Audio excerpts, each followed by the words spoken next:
things that I left unsaid.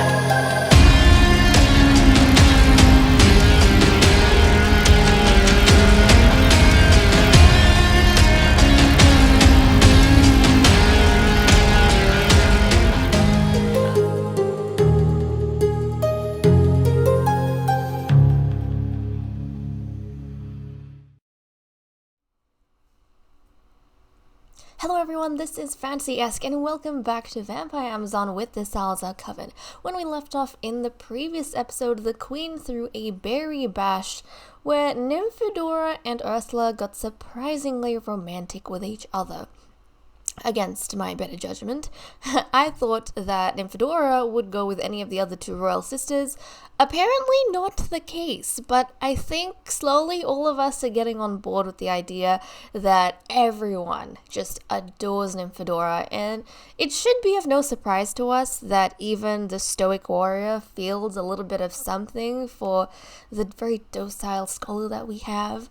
And I know some of you are also looking forward to seeing, hopefully, how Nymphadora hatches a plan to help Rose escape. Is she ever going to be able to do that? I don't entirely know. We're just going to have to see how the story turns out.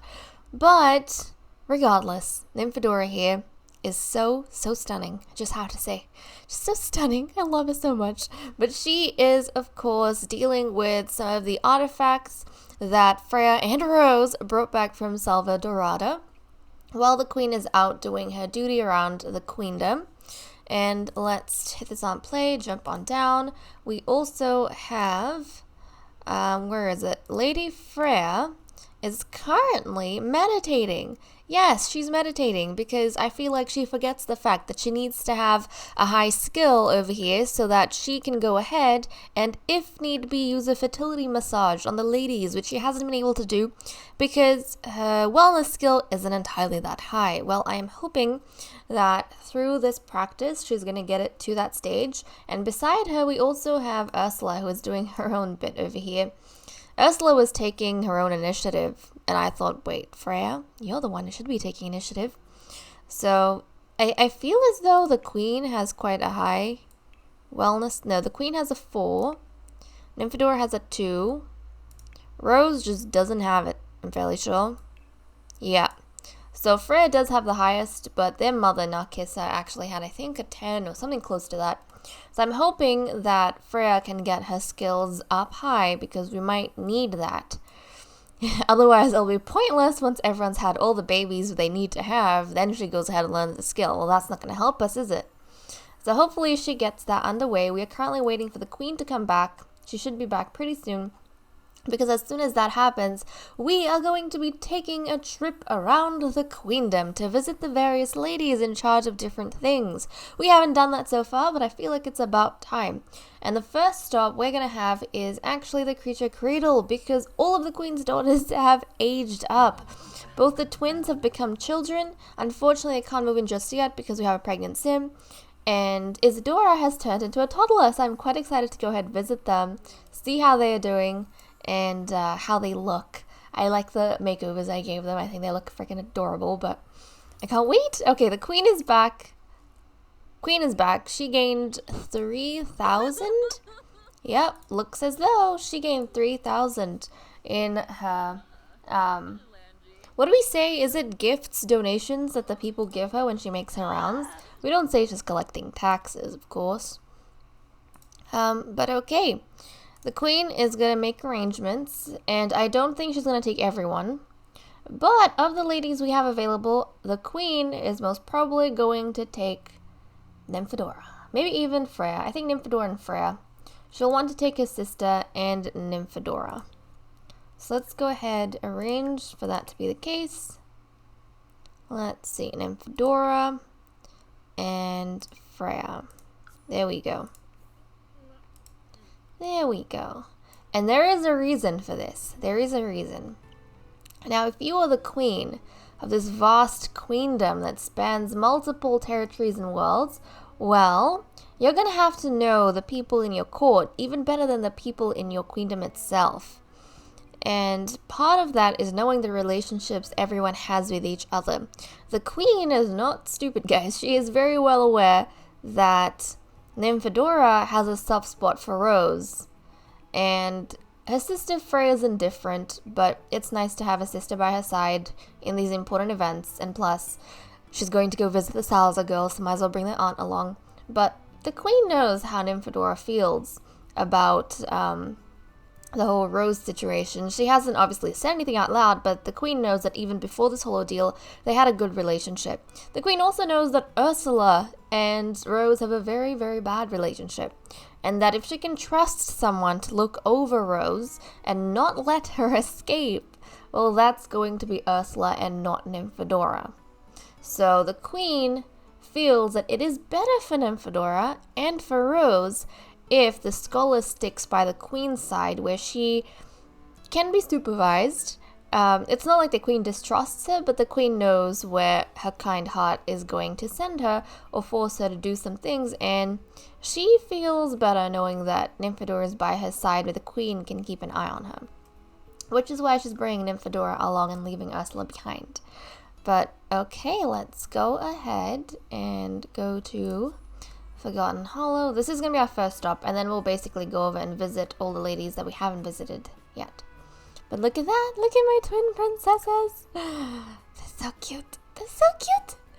Okay, let me just bring this up so we can have a nice look at the princesses. The color schemes are complementary to what they had as toddlers, the very same. So Wisteria has the pink that she did as a toddler, and Zelda has the blue that she did as a toddler. So the twins, look at them, pink and blue, so cute. And then obviously their little sister Isadora is in blue, purple, red, and gold. Ah, she's so cute as well. All of them are so available. Adorable is what I meant. All of them are so adorable.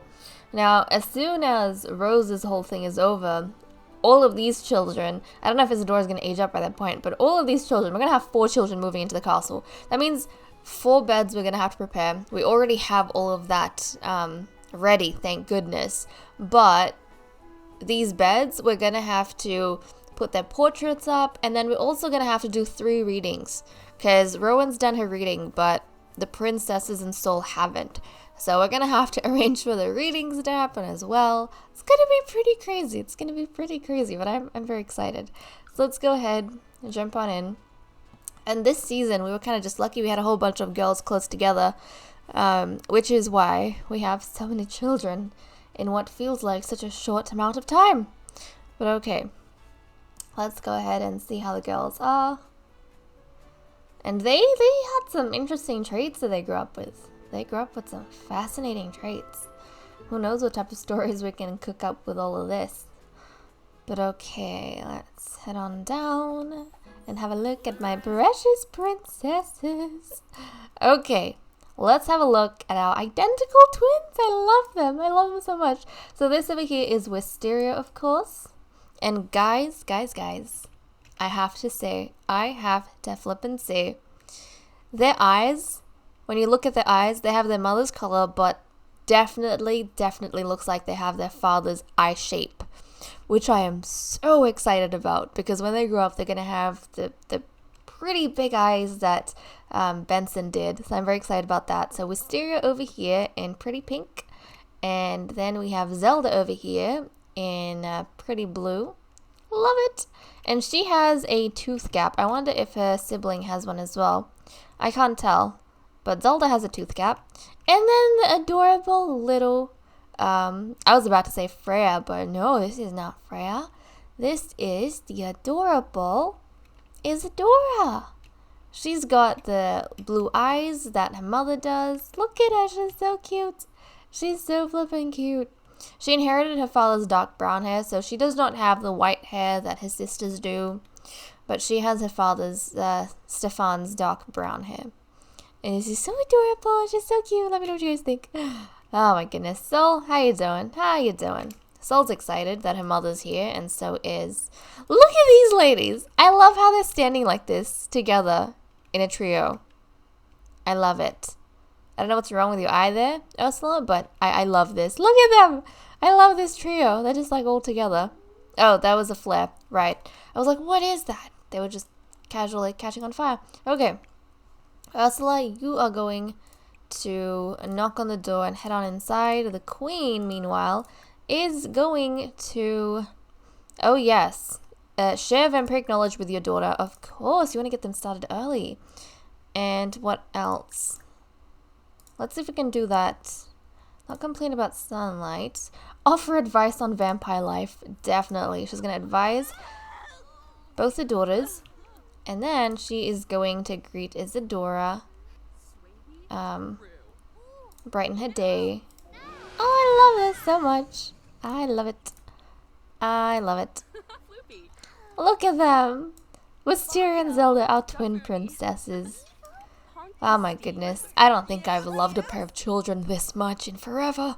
I mean, of course I love all the children that come to the coven, but I really adore these girls. Like, really adore these girls. Yeah. Oh my goodness. But I was gonna say something and I've lost track. Okay, here comes Isadora. Here comes Isadora. We're gonna say hello to her. Oh my goodness, she's so adorable. And oh, no. I told you to stay home, you silly goose. Nymphadora is the one who should be here. Oh my goodness, Ursula, you're supposed to stay home. Look after Rose.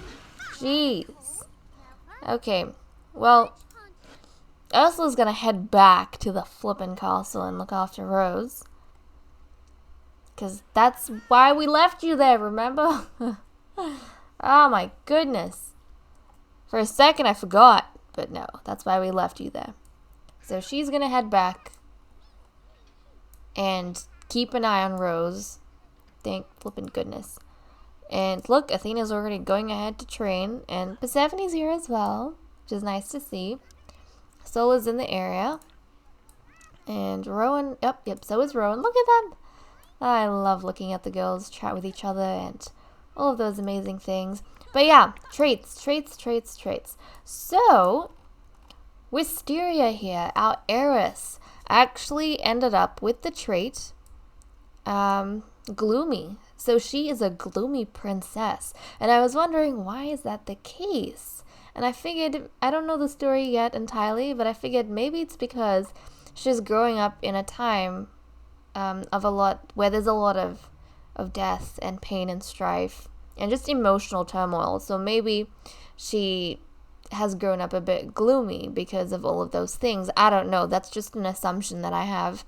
Obviously, I haven't played around with the character long enough to figure out what's going on with her, but she's gloomy. Now, where is her twin? Where is Zelda? Where is Zelda? Zelda?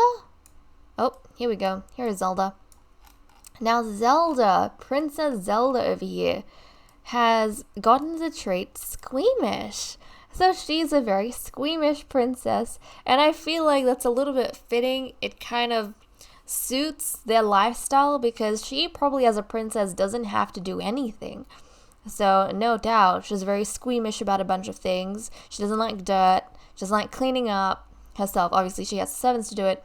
And also just the idea that gathering things like Freya and Rowan and stuff, they gather frogs and all these other things, just being out in nature, like even fishing, she's gonna feel icked out by that, and gathering frogs and all those kind of things. So she's not really an outdoorsy person like I think a Rowan is. She's gonna prefer to stay inside and, you know, protected and have everyone else do things for her. So that's, I like that. We haven't had a princess like that yet. Usually our princesses are pretty happy and okay being outdoors and doing the gritty stuff. But no, I'm kind of excited to play with her.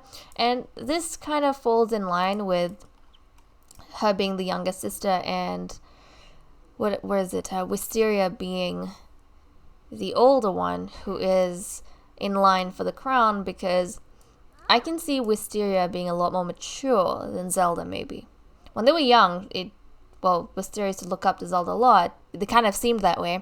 But as they've kind of grown up, it seems as though Wisteria is the more mature one. She's more emotionally, synced with the world. You know, she just understands things and she sees things with a lot more clarity and what they're happening, especially with the adults, than maybe Zelda does. Zelda's kind of caught up in her own little bubble of happiness and being spoilt like a princess. I'd love the sisters to have a good relationship, and I hope that is the case with them growing up so close together in age. But yeah, that's what I'm seeing for these girls. Look at little Isadora. She's so cute. I can't get over her. She's flippin' adorable. But I kind of love that idea of the princesses together and stuff. I love that idea. And obviously, Wisteria, because she's more kind of observant? Yeah, more observant of things going on around her.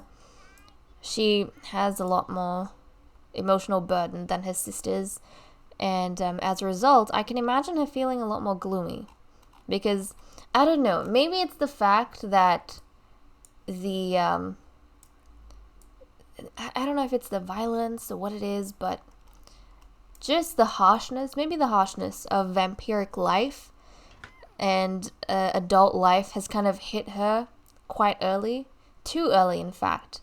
Because if she kind of came across these things and noticed these things when she was a lot older, maybe she would have the stability to go ahead and accept them without breaking down. Or I wouldn't say she's breaking down, but should be able to accept it without being too emotionally affected. But because she is a young girl right now, all of these things that she's learning and discovering about vampiric life, maybe even the stories she's grown up with of what's happened in the past, and maybe the fire tribute, like what's going to happen in the future, maybe she found out a little bit too early, and because of that, she's become a bit of a gloomy princess because she knows what is to come. So it's sad, but it's interesting. It's an interesting dynamic between the sisters. And oh yeah, little baby Isadora. Isadora, as a toddler, got the charmer trait. So that's adorable. She is a little charmer, of course. But that's the trait that she received. And Wisteria almost knocked over your sister. Okay, well, I think the queen's visit here is pretty much done. So she's going to be taking the ladies with her to... Let's have a look. She needs to go visit someone else. So let's change our outfit. We need to be in official attire for these visits.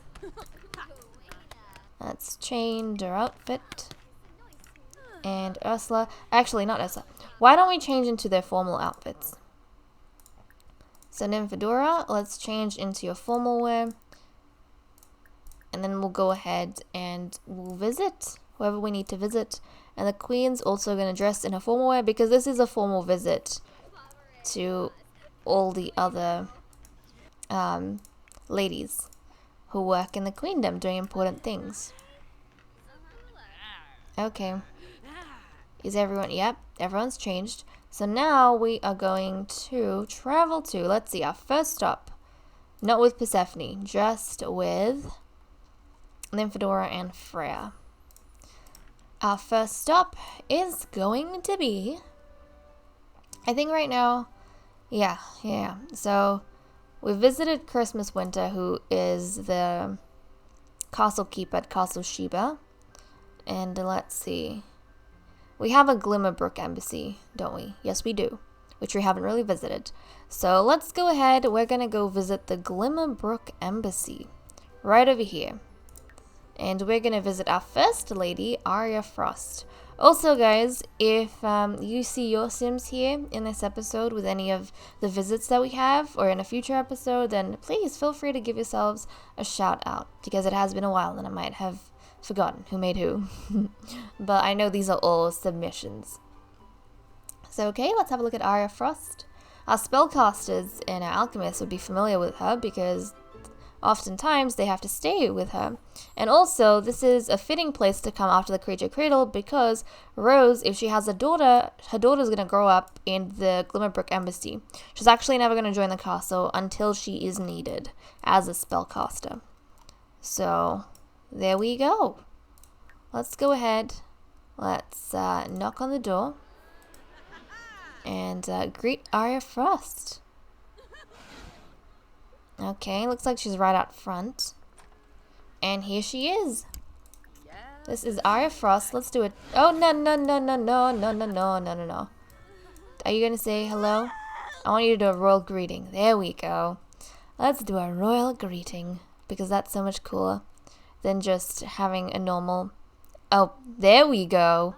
That's how you do a greeting. That's right. I like that. Sitting on this throne-looking chair and then doing the greeting. Wonderful. So, let's not give a title. Let's brighten her day. Well, Freya is gonna meet her as well. Freya's gonna greet. Come on, Freya. All you ladies, since you're with the queen, the priestess, and the scholar, you guys need to go ahead and also meet all of these ladies. So let's see Arya Frost. And we'll get Nymphadora to meet her as well. Let's do a friendly introduction. There we go. Arya, aren't you gonna get off the computer? We want to get a good look at you. Maybe she doesn't want to. That's not the greatest attitude to be having, Arya, just saying. But the queen is going to offer some mental relaxation tips. Why not? And why don't we have a look at this lot? I got it off the gallery. Don't remember who made it. But it is a flippin' cool lot. Look at this. It's kind of like it's like a bit of a museum. This would be a fun place. Oh, look, it's already prepped with an area for the kids. This would be a fun place for a spellcaster to be living, in my opinion. Even the kitchen looks so pretty. I love it. I love it so much. Looks really nice. And heading on up. It is a really compact but really nicely built area. We've got, look, quite a few rooms up here. Made really nicely. Separated really nicely. Oh, I love it. It's so cute and quaint. Well, not really. The rooms are quaint. Oh, they have a rooftop garden. I love it. They have a rooftop garden. My goodness. My flippin' goodness. This is flippin' adorable, isn't it? Isn't this adorable? Oh my goodness. I can't get over that. I didn't have a good look at this build when I plopped it down and looked generally okay, so I went with it. But it has a little studio here. Another little room. Ah, that's so cool. And I think those are all the levels, probably. Yep. But that is awesome. I love this build. Darn, I wish I knew who made it, but I don't think it's been a while since I plopped it down, and I probably wrote it on a piece of paper, but I don't have said paper with me right now, so my bad, guys, my bad. But okay, now the ladies are just chatting with each other. Arya has gone off to do what? Arya, you really aren't paying a lot of attention to us and chatting with us the way you're supposed to be chatting with us. Just saying, if the queen's here on an official visit, you should be paying her attention. You should be paying attention. You should be updating her on what's been happening in Glimmerbrooke, giving her a status report. Ask about crops. There we go. The queen wants to know what's going on with the people. Are the spellcasts under control? Is there anything that needs to be done? Well, she doesn't keep the males under control per se. She just gives a select few males residence in Glimmerbrooke, which is under her rule. So, yeah. Come on, let's go ahead and gossip a little bit. Get to know a little bit more about what's happening here, the work that she does. And I'm sure Arya Frost has seen a few of the people. I'm not sure about Melina, but I think Melina and Rose, they might be acquainted with her because, you know, she's the ambassador for Glimmerbrooke, and they will have met her because if they at any one time, they're probably going to be staying at the embassy. But okay, I think our trip here has been concluded. It wasn't too long, but we're kind of just dropping by and at least knowing people. So that in the future, when we throw events and parties and balls and whatever else, we can actually invite all the ladies instead of having a really small group that we can't do anything with. Okay, time for us to go to our next stop. The queen is going to call for a carriage. Of course, I like imagining that. Of course they can fly as a bat, but calling a carriage is so much more grand and fun. But okay, let's go through. Brunell Bay has been lost. I like to imagine that when the queen kind of, you know, pushed all her armies to Oasis Springs to capture that castle, she lost Brunell Bay as one of her territories. So we still have the old castle there, but it's abandoned right now. Castle Narcissa is just completely abandoned. So is the Feline Fairy House and the Mystery Forest and Glowtop Tree and the Lost Refuge. All of these are just abandoned, which is sad, and I don't know if anyone's going to reclaim it in the future, but there we go. That's what we have going on. Okay, and we should, I think, next head to Newcrest. We have a whole bunch of people in Newcrest, and then we have one person in Willow Creek. But okay, here we go. The first place we're going to visit, of course, is the Salazar Prison Fort, because we have Juliet Claremont that we need to go ahead and see, who is our... Oh my goodness, I'm so sorry if I forget. I keep forgetting the name. Is it the prison lord? I think it's the prison lord. She is the prison lord, so we need to go ahead and visit her. Okay, here we go. She looks very soft for a prison lord, but apparently she's not. Her traits say otherwise, because she's mean and hot-headed, and she should be able to keep the prisoners in line. Although we haven't had anyone in need of going to the prison fort or staying at the prison fort, because normally they're kind of just executed. But sometimes if there's an investigation in place, then we do need the prison fort, like we did with Ophelia back in Generation 1. But okay, it is nighttime. Queenie, let's head on inside and visit Juliet. Where did she go? Okay, through the fence. Through the fence. And this is one of the more modern places, but really there wasn't much I could do about that, so we're just ignoring it and keeping it that way. But Juliet, I see Juliet. Let's go and do a royal greeting. I love that interaction. I love it when the queen does the royal greeting. Even if it's nothing normal than just like the normal animations, it feels cool because it's got its own little special name. Okay, this is Juliet. So let's go ahead and, yeah, share vampire knowledge with Juliet. And chat with her about a few. Inquire about living conditions. There we go. That's something we definitely want to know. Queen's probably asking whether or not she has all the amenities needed in case a prisoner is sent here in the future. Yep, she's going to ask you little questions. How are things here? And while she's doing that, let's quickly kind of just have a look at this area, which we haven't visited in a while, but I tend to like the upper levels quite a bit. So, Persephone obviously wouldn't have been kind of locked permanently in one of these cells because, well, she was kind of in the lot and she was allowed to go around where she wanted to because we weren't supervising the lot. But the idea is that the prisoners will be locked in each of these cells, which is really cool. And they have like a little sports area and a backyard they can go to, which, well, should be locked. So imagine these areas, these two gates are locked, but the prisoners themselves are allowed to go into this tiny area that's used for, fitness and stuff. So there we go. That's what we have going on here. And obviously we have this really awesome rooftop as well, which is really, really cool. Yep. And then we've got these little towers, which really, we don't have anything in there, but they're still pretty awesome. They're still pretty awesome.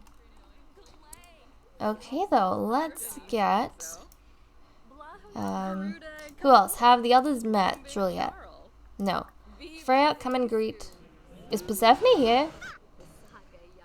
Oh, look, Persephone decided to visit. Hello, Persephone, hello. That's so pleasant of you to come by. I don't know who's looking after the children, but I'm sure she's made some arrangements. Oh, that's so nice. Okay, Nymphadora, why don't you come visit Juliet? Let's go visit Juliet. She's starting to feel thirsty. What about the others? Yeah, she's starting to feel thirsty. Oh my goodness. Well, is the queen going to let her go back, or is she going to keep her here? I'm sure the queen would feel okay letting her go back because Ursula is also at the castle. And we all know how tough Ursula is. But let's say hello to Juliet. We want to get to know her. There we go. Nice. Okay. Maybe this much is enough for today. The queen's gonna have to continue her visits to the other ladies, probably in the next episode. But I think, yeah, Nymphadora is getting a little bit thirsty. And they're not exactly exhausted just yet, but she is thirsty, so maybe they should head back to the castle. They're gonna take this opportunity to return. While it is, well, the middle of the night, it seems. So let's go ahead, let's go back to, Castle Athena. And then we can get Nymphadora a drink for herself. Or the queen could just send the ladies out hunting, actually. You know what? That sounds like something the queen would do. It is the nighttime. It is safe for Nymphadora to go out. I think the queen, but that depends whether or not we have people. Because if we don't have people walking around, then we won't be able to do any hunting. Let's have a quick look. Is there anyone nearby that we could just grab and snag? Apparently there is. Apparently there is. And the queen would definitely encourage this. So she is going to send Nymphadora out to go grab herself a drink. She's going to compel someone for a deep, deep drink. There we go. There we go. Come on, Nymphadora. Let's go and give in to your primal desires. Anyways, guys, with that said and done, I'm going to leave off here. Thank you so much for watching. I hope you all enjoyed. And I'll see you all in the next episode. Bye-bye.